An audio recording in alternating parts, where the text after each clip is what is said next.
is really important for most of the people in Azerbaijan.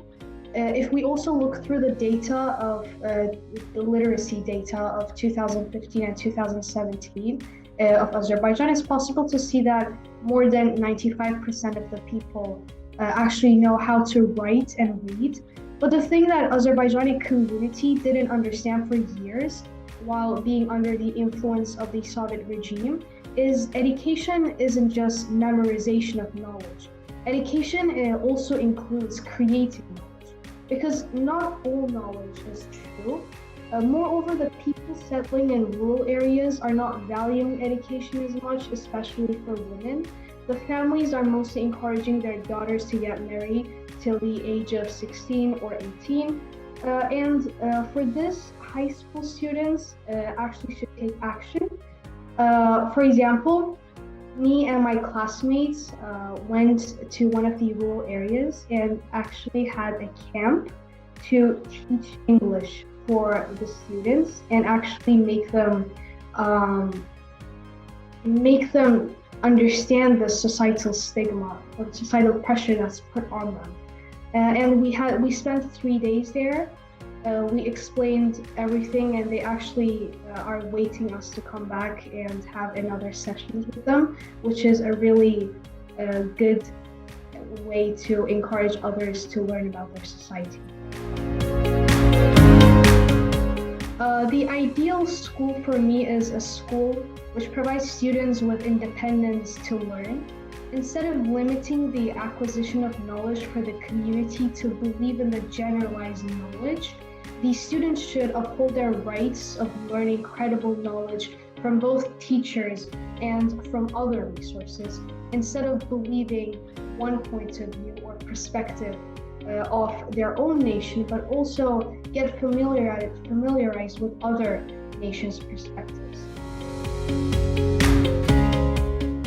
Well, I signed up to the website of Learn with Leaders with my school email.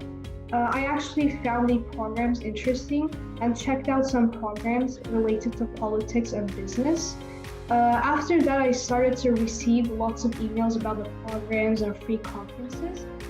Generally, the title of the programs were really attention-catching. So I decided to join some of these programs, and honestly, even though they were mostly held during the weekends, I didn't regret attending any of them. I even encouraged my classmates to join them as well. I have attended various Learn with Leaders programs such as Harvard Student Agency's MUN, Debating World Cup Spring League, and I was chosen as one of the advanced debaters. Choosing Your Career session, where I made lots of new friends from America and Indonesia, and Social Networking Conference, which taught me a lot, and so on. One of my special memories is having a brief conversation, when I had a brief conversation with people abroad and learned about their educational system and their accomplishments, which gave me lots of ideas about my future goals and main things that I want to concentrate on in my studies. I'm gonna be honest, these experiences had a huge impact on my individual projects as well where I have contributed to the organization of MUN Conferences 3 times. I was one MUNOC and one in my own school, and one is an upcoming MUN, a national MUN in Azerbaijan.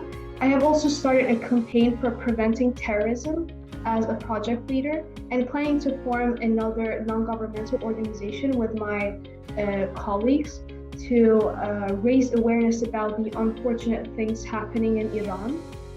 I have went to a camp, as I said, to teach English to the students in rural areas, and Learn with Leaders programs have helped me to improve my leadership skills, first of all, and understand the impact of every individual on the improvement of leaders. I personally want to thank for all the opportunities that Learn with Leaders programs provided me with. Moreover, I think that programs which are held in various countries as Olympiads can be effective so that we all can come together in real life and visit other countries and to know the Learn with Leaders team more better.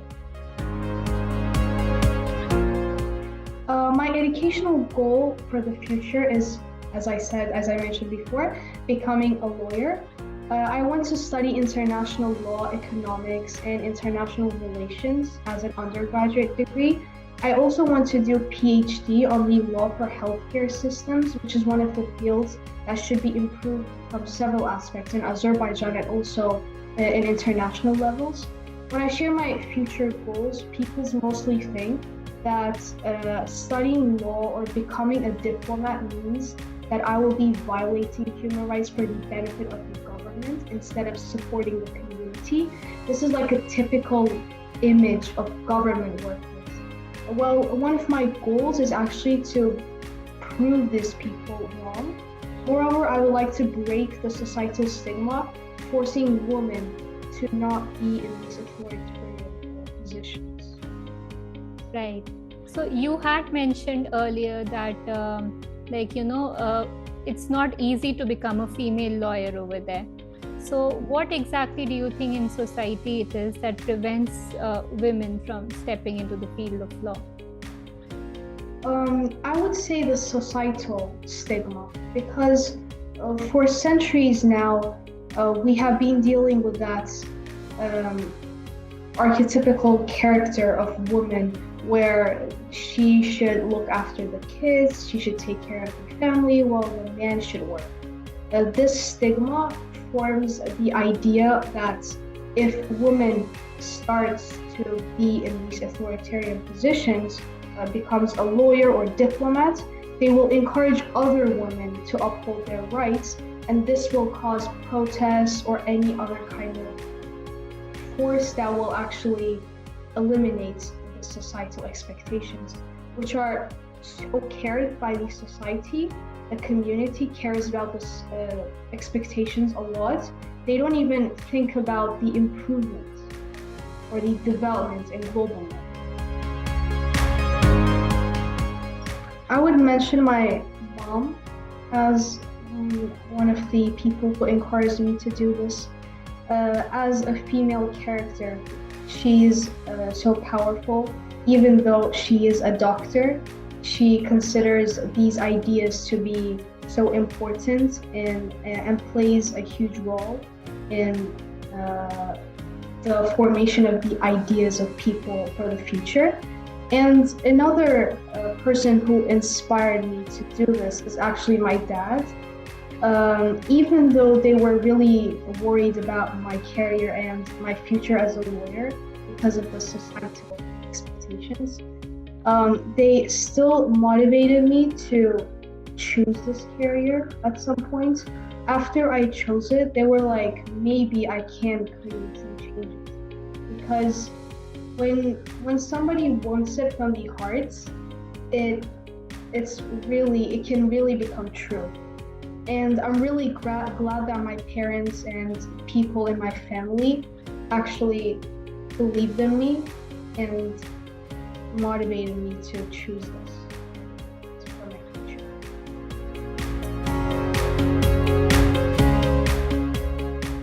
I'm gonna be honest, I was actually thinking of becoming a teacher or doctor before, like 3 years ago. Then that was because I think I wasn't able to realize that society has a huge impact on our ideas during those times. The idea of being a teacher and doctor was also put into my mind by the society and the family members, like the women should be a teacher or a doctor or choose a composition where she's not like putting lots of effort, she's mostly putting effort on the family. But when I decided, the main point which like forced me to actually main aha moment, as you said, in life, which encouraged me to become a lawyer, was when I started to take legal politics classes, and when I actually started to search about the conditions, the consequences of certain issues in worldwide. which led to problems in people's life, like war, conflicts, terrorism, or protests, etc., and how they're actually meaningful, but the impact is less on the government because of the society. That's when I realized that I really want to become a lawyer. And even realizing that being a doctor and teacher isn't for me was the main aha moment that I appreciate a lot. There are lots of personal stuff happening in our life.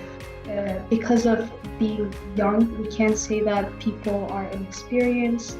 We can't say that they aren't mature enough. Of course, maturity and knowledge develops and improves as we get older, but everyone experiences certain things that they start to cause progress in life. They experience that differences in their life. I would definitely say that they should never give up, even though if they fail or if they face any tough times, going through emotional breakdown. And during those hard times, I would encourage them to stick on to their future goals, to think about their future, to think about their role in life, to stay powerful. Because we all have an impact on this world. If we came to this world, there should be a reason.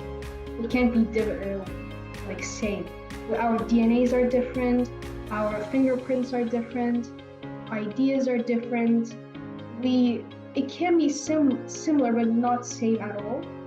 So we all have a purpose in life, and if we find that purpose, then it will be easier to continue.